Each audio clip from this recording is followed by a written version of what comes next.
me, cause I ain't really shit. I did, man. I went all out. I felt like in motherfucking college, bro. I did. You a legend out there. Shit, bro. You a legend. What school was it? That was Western Illinois. That motherfucking. Oh, that I've was, been there. Wasted. We call that bitch Western. Motherfucker, hey man, look, that was too hey, I got a story about Western though. I gotta hear it, man. Let me hear that shit. Like, I went out there for a weekend. I think it was like their homecoming some years back. For sure. We go to the liquor store. Mm-hmm. So we get like a bottle of Hennessy and shit. So my homie with me, and it's like a salesman in there. Man, it's a liquor store. He really on some salesman shit. Like, yeah. The man say, yeah, I can interest y'all in a bottle of champagne. Man, show us a bottle of Andre. Say it's $6, but it's quality. My homie buy it though. And I'm just like, what? Yeah. We in the crib drinking it. Right? Did not make it out the crib. Man, boy, I did not mixing Hennessy and Andre. I did not make it out the crib. Yeah, well, for sure, that shit. It was something different about pouring drinks out there, bro. I remember it was a time you couldn't step out the motherfucking crib unless this fifth gone, like a fifth or better, bro. Like there was no point of going out, like that shit was different, bro. But hell yeah, like back to the light situation, man. Like when you said the light, I instantly thought of a Hype Williams directed visual. Could you see yourself? Cause Hype Williams still out there doing his thing, man. When motherfucker hit his phone, he'll still get out here doing his thing. What if you say Hype Williams will shoot you a video in a motherfucking club? That shit, he had you on point. I ain't even gonna lie. That should be crazy. Yeah, you on point, boy. For the club, bro. He had to throw the little warning sign on there and everything, bro. Like that bitch would be cold, almost like, oh, you know how all of the lights was. That bitch was on point. Hell yeah, for sure. That'd be dope as hell though. But when you shoot visuals, like what videographers you tap in with, and what do you look for, like inside of a visual, like for your own creative writing? So right now, everything I've been doing so far, I've been tapped in with Quincy. Shout out to him. For sure.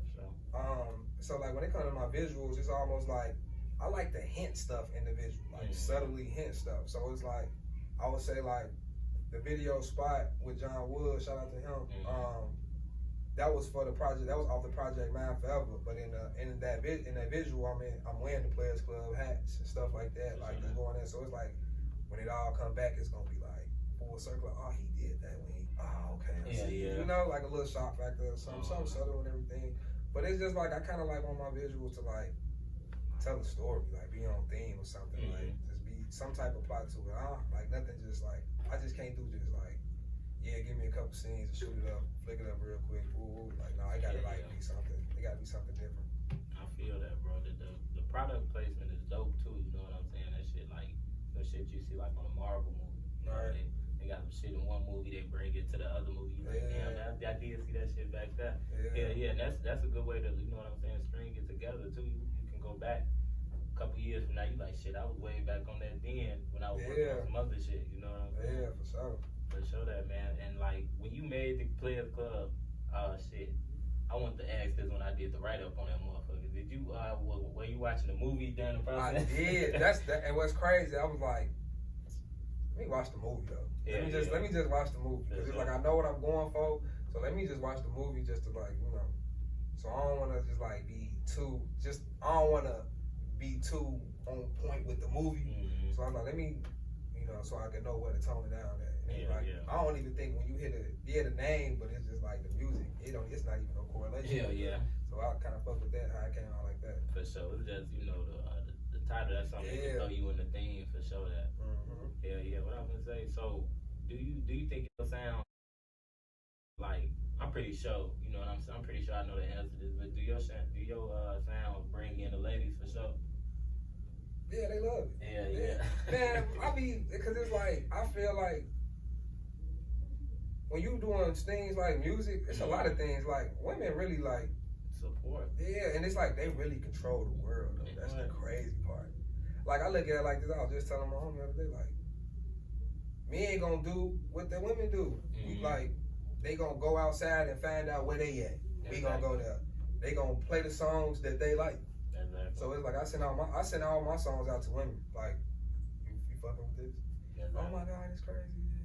Yeah, I know. Like just try to do it like that or whatnot. Get the shit going and everything. Just cause they the tastemakers. Like they make shit hot. You know, I just be wishing that shit because it's a movie plot that makes a lot of sense to me personally. The screenplay is what it is, but the actual factual plot of this shit is. I always felt like that shit was substantially true.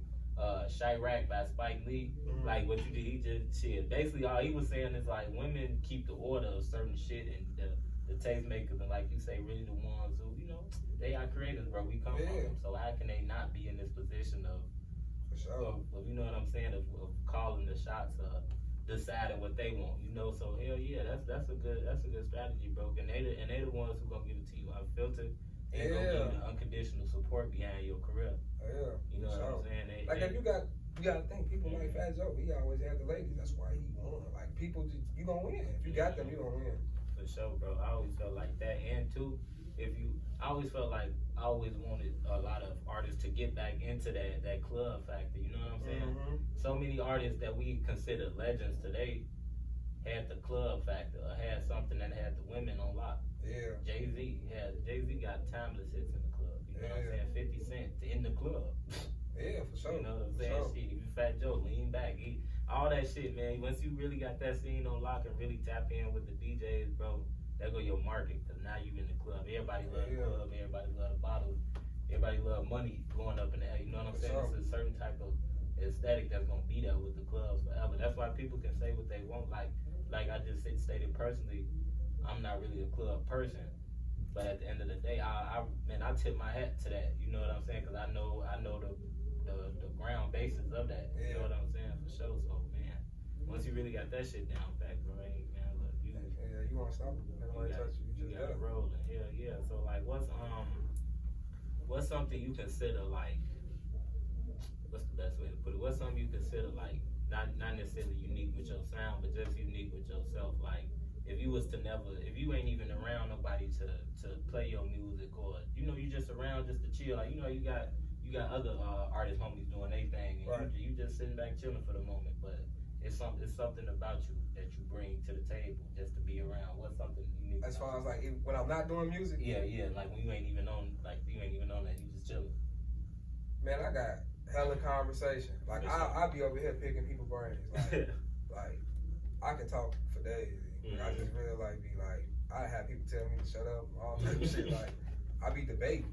I play devil's advocate a lot though. Like a lot of times, a lot of times I be just picking debates with people, especially like our little group chats and shit.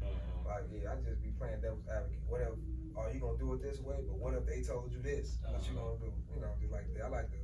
I don't know. I feel like if I want to do music and everything, I want to be like a psychiatrist or something. For sure. Yeah. You say you like picking people's brains. Yeah, just like I like understanding why people think the way they think. Why this makes sense to you. Exactly, and that's definitely one of the big things that got me into to journalism. I always went fought for a reason why. You know what I'm saying? Because I noticed like just growing up here, certain conversations. Because I wasn't the most talkative kid, but I could talk to you if I'm sitting next to you like this. But something I always wondered, and something that I figured out over time, it ain't really what you say, how you said it, but it's like, what made you say that shit? Yeah, where that shit coming from? You know what I'm talking about? Even like some people, I'd be like, damn, why you think that's okay? Like, you know what I'm saying? Like that, like it just be crazy. Yeah, it'd be a lot of shit. And then when they tell you, it'd be like, that makes sense. It makes sense to you. Yeah. Because everybody do, at the end of the day, people got their reasons for shit. And sometimes their reasons don't necessarily line up with the status quo, but shit is their reason. Right, for sure. You know what I'm saying? This shit, man. But it be some shit today, I'd be like, this shit don't be making sense to me. At all. Man, bro. But that's a topic for a whole nother story, man. Cause it be some new shit every day, like this motherfucking gas, boy. Gas, high as hell, man. It's gas, crazy. For sure, man. But outside of music, did you have any like hobbies growing up? Like, was you into sports or anything like that? Are you like a watcher of sports or something like that? I played football like in high school and middle school or whatnot. You know, I never I just did it just to be doing something. Like something my homies played, so I just played with them or whatnot. But I love sports. Like though, watching sports and everything, NBA, watching, gambling, they can take my money and shit. You like, fuck with FanDuel? Man, I'm finna stop fucking with FanDuel. Like what? They ask me. And they be like, damn, I be all really about one. Y'all gonna play with me? For sure, man. That's what got me. I did FanDuel for real one time, and it was that being off shit. I had motherfucking marketing for 14 points in the W. He got the 14 points like in the first half. I had Vooch for 3 threes. Damn. He hit them bitches. no win. He had to win I don't too. bet on him, dude. It be like motherfuckers. I'm like, damn, y'all do this shit every night, but tonight when I'm money on the line, y'all ain't gonna do it. They act like they don't know people betting on them for some shit, bro. That shit be crazy to me, man. Yeah, so I don't really blame them though. That shit hard though. That shit harder than it look though. It is, hell yeah. Man, motherfuckers be averaging 30 points a game, and that's what they expected to come out and drop every night. 30. Yeah. I couldn't imagine. Would it be a game? I'm on a hot streak. I'm like, damn, yeah, it's 82 games now. Motherfucker having 30 through them. That's all it be. Yeah, but what can we like? What's expected for you like this summer? You know what I'm saying? Like what can be expected? Because you know we just getting into the thick of the summer. So what can we expect moving forward? Well, like right now, I got the single Secrets out right now. Everybody go check that out. If you heard it so far. But shit, like I'm just working, bro. Like I'm just like coming up with more creative ideas. It's like I'm just like locked in. Like recently, I've been locked in with a LA producer, Dom Som. Shout out to him. Also, me and First from '92, we got some shit on the way, like some crazy ass shit. And if motherfuckers who know, if you follow my earlier shit, you know the shit me and him be making. It's like the first person I started out doing music with, we got some shit on the way. And like I said, me and Dom Som, we got some crazy shit on the way. It's two different vibes though. So we just going about how we gonna release this music or whatnot, what visuals to shoot. We just pretty much working, you know, getting everything in order. Like I said, we probably show our face a little bit more this summer. But like shit, when the summer over with, you know, I feel like that's when it get dark a little bit faster. Yeah. You know what I do when it get dark? You gonna turn up the remote? Oh, bullshit. Yeah. So like, you was talking earlier. You was talking a little bit about like your recording process in LA and going out to LA. Talk about like what was different with acquiring a sound and creating a sound out there. You know, the recording process, actually dropping songs versus like when you go out here. Because I'm pretty sure it's two different fields. Yeah, like, and that's why I did a lot of my earlier work with First 92. He out there in LA. So like I said, like he like real open minded to a lot of different sounds. Right. So it's like it kind of like opened me up too as far as like even forming what we got now. So like he into like a whole different other shit. Like the shit be like, huh? Right. And they be like, you think that's right? Alright. Like, but it's like he got an ear, so I trust his ear. And it's just like he be predicting shit. I ain't gonna lie, like how this Drake shit came out, he been on that type of time. He been on that type of time. He hit me up the other day, like, look, I told you I be doing. I'm like, nah, for sure. But like that process out there, it was just like real different because it's just like I'm in a whole different scenery. Like I'm just like, damn. And it's like that was my going out there doing music. That was my first time out of LA. So it was like the shit was new. I ain't like he took me like on the love. Yeah, we finna go see the city. I'm like, damn, this shit crazy. Like, damn, this shit. So he kind of locked in out there. So he bring me around people. I'm like, damn, this shit. That's when I knew this shit for real. Like I could really do this shit. Yeah. Is LA everything that you would hear? Like I know it's certain parts of LA. You know what I'm saying? Like you got the street sounds in LA. You got the city sounds in LA. You know what I'm saying? But is it like everything? Because I'm not really sure like what areas and stuff he was in. But like is it everything they said? Like if he was ever like in the streets areas of LA? Nah, like see every time I went out there, it was like I wasn't really like on the move. It was really every time I went out there, it was out there to work.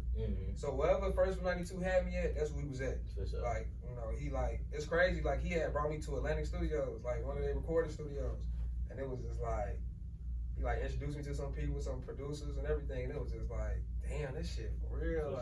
This shit, you know. But other than that, I ain't really like. We went out a couple times, but it wasn't nothing too crazy. But like I said, I'm just really just like I'm there to work. Like I really just come out there to work. Yeah. I feel that shit. That's an extra motivation as well. Yeah. Hell, you're coming like, man, I'm out here strictly working. Then you got that in your profile now. Should I spend time in LA working? You know what I'm saying? They can pump it for sure. You got any plans of like a project, anything in the near future? I got a couple projects. For sure. Like they ready to go down now. Like if I really, but it's like we just gotta say we just trying to figure it out. Like, cause bro, one thing about me, bro, I just stay in the studio. Like real shit. Like I look at it like if I ain't going outside or like doing none, no shit going on, it ain't shit else to do. And I'm finna go to the studio. Like I record a lot, dude. Like I got hella songs. Like it's just shit. I just wake up one day like fuck it, hit on my engineer Jake, shout out him. Like, yeah, you got time? You got some time today? Yeah, come on, back. We just I just record hella songs, and then like as far as like when it comes to a project though, it's just like as I'm recording these songs, it's kind of like building up and making sense. Like it's starting to build its own thing. Mm-hmm. That's how the Players Club went. It's like I recorded like 2 songs, and I'm like, damn, let's keep it going like this. Okay, it came up with it kind of built itself in this way. That's what's up though. Shit, are you real responsive with your producer sound? Like I be feeling like I'm sure we getting into that mode of giving producers they flowers and stuff. Right. But like, are you real like receptive to like what they requirements are? Like how they be like, nah, bro, this would probably sound better if you said like in this manner or stuff like that. Oh yeah, for sure. Cause it's like we at this point it's not my song, it's our song. You know what I'm saying? So it's like I'm trying to like we gonna come to a common ground. Like okay, we linked up for a reason. You producing, I'm on the song. So it's just like you came with a sound, I come with a sound. Let's make it mesh and make the best possible sound. So yeah, like if it's I envision this on this, I'm like okay, let's try it out. Like I'm open minded to a lot of shit in the music, and so it's like yeah, we can try it out. That's how you just come up with the coldest shit to me. Yeah, for sure. That if you had one song to play, if I ain't never met you before, we just walking down the street, you trying to give me a sales pitch for your music, what's one song you would throw? Honestly, that shit ain't even out yet. You said it ain't out yet. That shit ain't even out yet. It's a couple of them. That shit ain't even out yet. Yeah, but like the shit that is out, if I did do it that way, it'll probably be Spot, the song Spot featuring John Woods. And shout out to him. It'll probably be that. Because right now I feel like I'm looking at that's like outside the past 2, my first single, that's like the biggest joint I got out right now. Like that shit kind of going crazy on streams and everything. For sure. That if you had a few people, you can name a few names, whether they up and coming or they already, already mainstream. Who would be those people to work with, artists or producer? Artist or producer. Chicago wise, they could be out from all over, but yeah, they could be in Chicago too. They could be from all over though. I don't know, cause it's like as far as like I know Chicago artists, but I don't really know too many. So I don't know, and it's like I don't want to just like say I want to work with this person or this person, but I want to work with everybody from Chicago, straight up. Like I want to work with everybody from Chicago. If you from Chicago, tap in. I'm trying to work. I'm trying to get some shit done. Like we gonna make some crazy shit every time. But like other than that, that's just really I want to work with the whole city. That's really what it is, bro. Do you feel like it's easy to I was gonna say connect and meet together? Do you feel like it's easy to connect with like Chicago artists? Because you said you don't necessarily know too many, but like once you do see them, whether it's at a concert, studio, wherever you can meet them at, do you think it's easy for y'all to like mesh and connect? Oh yeah, like like I'm not no person that's just like I ain't gonna play no shot roll or nothing. It's just like, oh, what's up, bro? Your shit, especially if your shit hard. Hey, bro, your shit hard. Motherfucker might be like, who is you, twin? Most of the time, motherfuckers be like, oh yeah, for sure, I heard you. Your shit hard. And I get it, like the whole it's like a whole fucking agenda that they just swear like Chicago artists is like straight assholes. Right. But it's like, nah, it don't even be that. It's just like shit. Motherfuckers be like caught up into what they doing. That's really what it be. It's like I ain't too much. They ain't gonna be too much focused on what the next person doing. They trying to do their own thing. Exactly. But like I said, that's just like human nature, whatnot. But other than that, yeah, when I go outside and see artists, it's cool. It's always love, especially meeting them for the first time and everything. Yeah, and just like with anybody, you gotta just get to know people. That's all. That's all it be. I'm a stranger to them at the end of the day, so it's like what you expect. First time you run up on somebody like that. So exactly, for sure. And hey, just one last question. What's something that's can be least expected, but like something we ain't necessarily like anticipating, but like it's gonna be out there, like it's like any hidden news, you know what I'm saying, something like that. It could be a single, it could just be something for you, just everyday life. Like what's something? Shit, I will say like the shit me and First from 92 got. I know I keep talking about it, but it's like this shit is like I do I dabble in the R&B shit, but this shit is like get in there. Like this like some different shit. Like the women gonna love this shit. Like y'all niggas might get y'all some off this shit. Like it's that. Like it's that. It's some shit. Yeah. You you said it in a matter of this shit gonna catch a motherfuckers off guard. Yeah, it's gonna catch motherfuckers off guard. It's like a whole new little pocket I done tapped into, like some shit, just doing different shit, just trying to elevate. It's gonna be like, damn, I ain't know he had that shit down. Yeah, man. So hey, we gonna be on the lookout for that. You say a lot of that stuff can be coming this summer, so everybody who out there listening, man, make sure y'all get in tune with 2 a.m. for the summer, man. Y'all know we went over the late night vibe, the Players Club, upcoming music, man. So it's so much on the way from them. So make sure y'all tap in real quick before we roll out, man. Make sure you plug all your socials, your where to find your music, all that good stuff. So you can find me on all streaming platforms, every single one of them. Look me up on Instagram, Twitter, it's the same handle, up at 2, UP_AT2. So. Yes, sir. And hey, man, appreciate you for coming out, man, and tapping into this podcast. Like I say, I ain't really got no official name, but right now I'm rolling with Who Is Here with GroovNuke. That's hard. Yeah, for sure. I'm thinking about it, man. I had an original podcast called Make It Right Mondays, but it was more so like a radio show. But both, I deal with that with both of them. Right. I've been thinking about going into that, but I'm like, damn, what if I ain't in here on Monday? Maybe if I'm not, I'll probably put it out on Monday. But I've been thinking about going back to that. But for right now, I'm rolling with that. So, hey, I got 2 a.m. in here with me, man. And just one last thing, just if you want to plug any more news, if you want to say the stuff you got with 92 again, you can just throw that out there one time before you roll out. Yeah, man, that shit with 92 coming, that shit gonna be crazy. Yeah. We working on a title right now for the shit, but it's like, we gonna drop some shit from it soon, so be on the lookout for that shit. Shout out the gang, shout out my boy KY, T-Star, what's up? Yes, sir. Hey, thanks for sliding through, bro. Until next time, man, we rolling out.